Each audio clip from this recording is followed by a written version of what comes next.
Trenton City Council President and Trenton High School educator Crystal Feliciano. Trenton, New Jersey holds a special place in the hearts of our residents, the state, and our country. There are so many hands that want to get in and help our people that it is phenomenal, and I love the love that we get from each and every organization. They make our city and community strong, resilient, and capable of achieving the goals of racial and health equity, opportunity for all, and a sense of well-being. I hope you enjoy learning more. Our work impacts structural racism in Trenton by taking what we've learned from directly impacted people on the ground here in the city and translating that into public policy initiatives.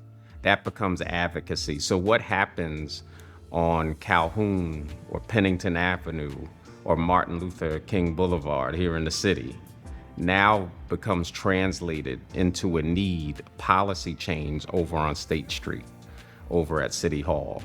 We work to now change systems through public policy, informed by lived experience of those who are feeling the brunt of a systemically racist system.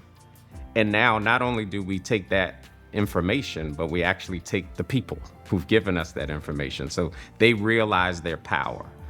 We bring them and they're in spaces that they have not been before. And when we transform those systems, they see how their power led to that systemic change. At R&R, we don't see your background. We don't see the color of your skin. We see that you're a person, a brave person with a need. And we make all the efforts to fulfill that need, not only with food, but also listening to them, making sure that when they leave our food pantry, they feel important, because they are important, because actually we are learning from them about empathy, about giving.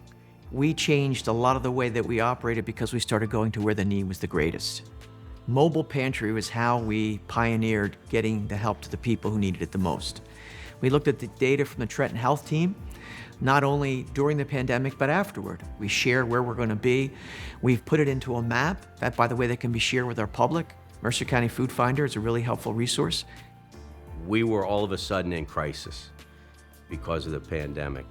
When I got here to Mercer Street Friends, the Food Stakeholders Group in Trenton was a lifeline for me. Health equity is not about who has access to a hospital and how. It's about what goes on in the community. Everybody has to have an equal opportunity to succeed. It's really the difference between equality and equity. And that's really what our programs do. One example of that is our Trenton Neighborhood Initiative. This is a vision from our CEO and our board of directors as the anchor institution in the city of Trenton to really impact not only the health, but the wellness of our community. How do we impact the way people live, work, grow, and connect? The whole purpose of our Smith Family Foundation is to make sure that the nonprofit sector in the city of Trenton has both leadership and educational development strategies that they can pull into. We have a host of programs and projects that we share with the city of Trenton because we are a place-based organization. The Smith Foundation addresses structural racism and other equities in ways that folks don't generally think about.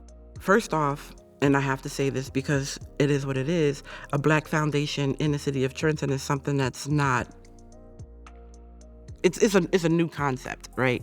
And so for Black and brown run nonprofit organizations to see a philanthropic organization doing the same things and offering the same opportunities is a big plus in that way.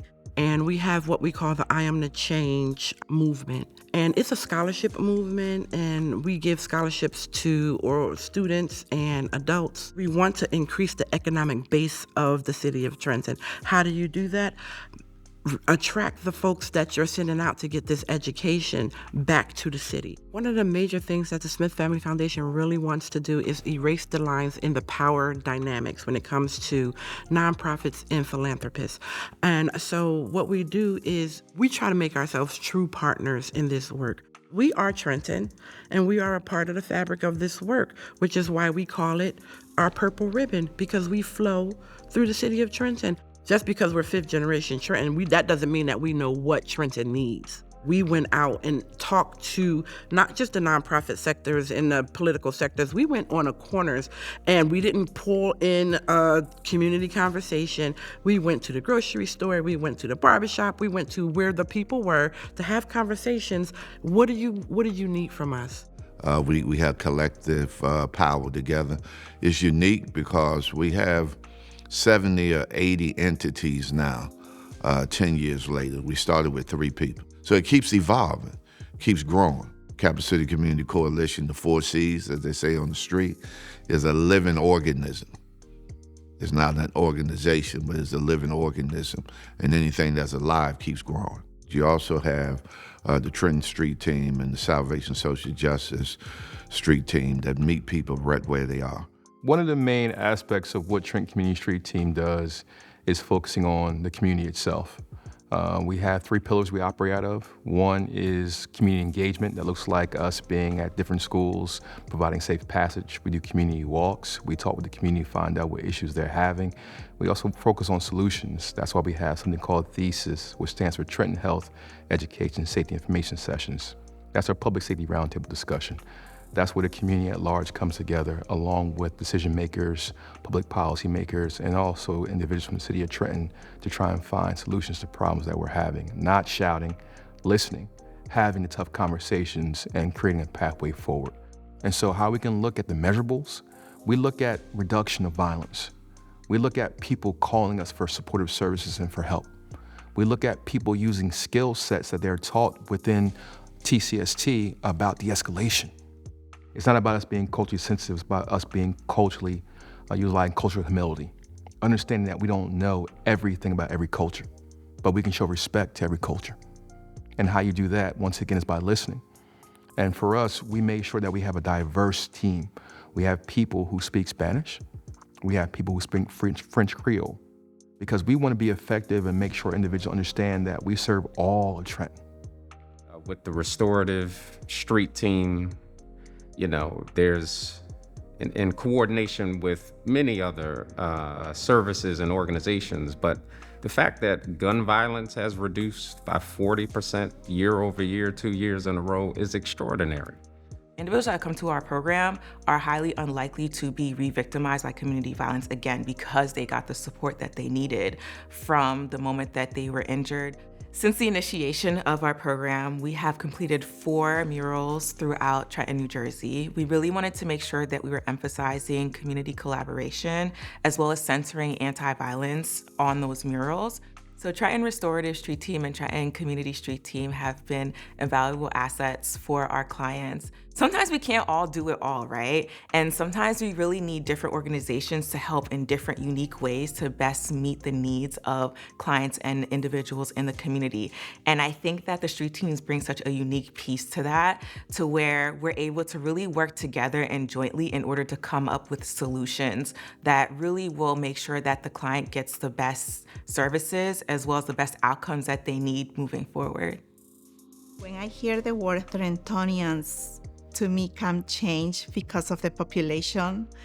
12 years ago, we used to serve, I wanted to say maybe 60% of the population that we used to serve were African American. Right now, 80% of the population probably it's Hispanic. And that's Trentonian, a really diverse population, because we get to see Asian, we get to see Haitian, we get to see African American. I am a first-generation Nigerian American, and I do identify as a Black woman. So I always make sure that when I am connecting with people, I also keep in mind the lens in which I'm connecting with as a Black person and the daughter of immigrants. And so keeping that in mind, there was a community in Trenton, specifically the Haitian population, that benefited greatly from our resources. However, there was a language disparity and a barrier. So what my program has been able to do is connect with community stakeholders, ensuring that any information that is available is made available in Creole. As with also the Spanish-speaking population, I speak Spanish myself, and I'm able to communicate with a lot of people from different areas. You know, people from Central America versus people from South America have different cultures, and it's beautiful to really understand how everyone kind of came here and what needs or what disparities need to be addressed within those particular demographic and those groups. I think the fact that we're building this center in Trenton is really a response to these disparities. We are partnering with Capitol Health. We are partnering with the Trenton Health team and partnering with the Rutgers School of Nursing to establish this Maternal and Infant Health Innovation Center. And that is because the needs are so great in the city of Trenton. We've talked to folks in the city of Trenton. I would add one of the greatest accomplishments is the implementation of the Universal Home Visiting Program. And that is a program that is unique in that all mothers who deliver a baby are entitled to a home visit by a registered nurse within 2 weeks. But the best part of the story is it started in the city of Trenton. This program was piloted right here in Trenton, in Mercer County, with many of the partners that you've heard me reference, Capitol Health, the Trenton Health team, the Central Jersey Family Health Consortia, and it was supported with financial support by the Burke Foundation. So it really was something homegrown that we were able to fine tune and to really improve so that we could take it statewide. And so I'm happy to say that this program has begun its statewide implementation, but it began in the city of Trenton here in Mercer County. What it means to me, being the first program ambassador for the My Baby and Me program, it feels like the greatest honor. I never saw my life being this way. It means I get to lead by example. I get to be a woman of honor, dignity, and grace. I get to show that there is a future after. I get to show you that there's hope, and I get to hold these ladies' hands down this journey and be their voice, be their advocate, and sometimes just be their friend.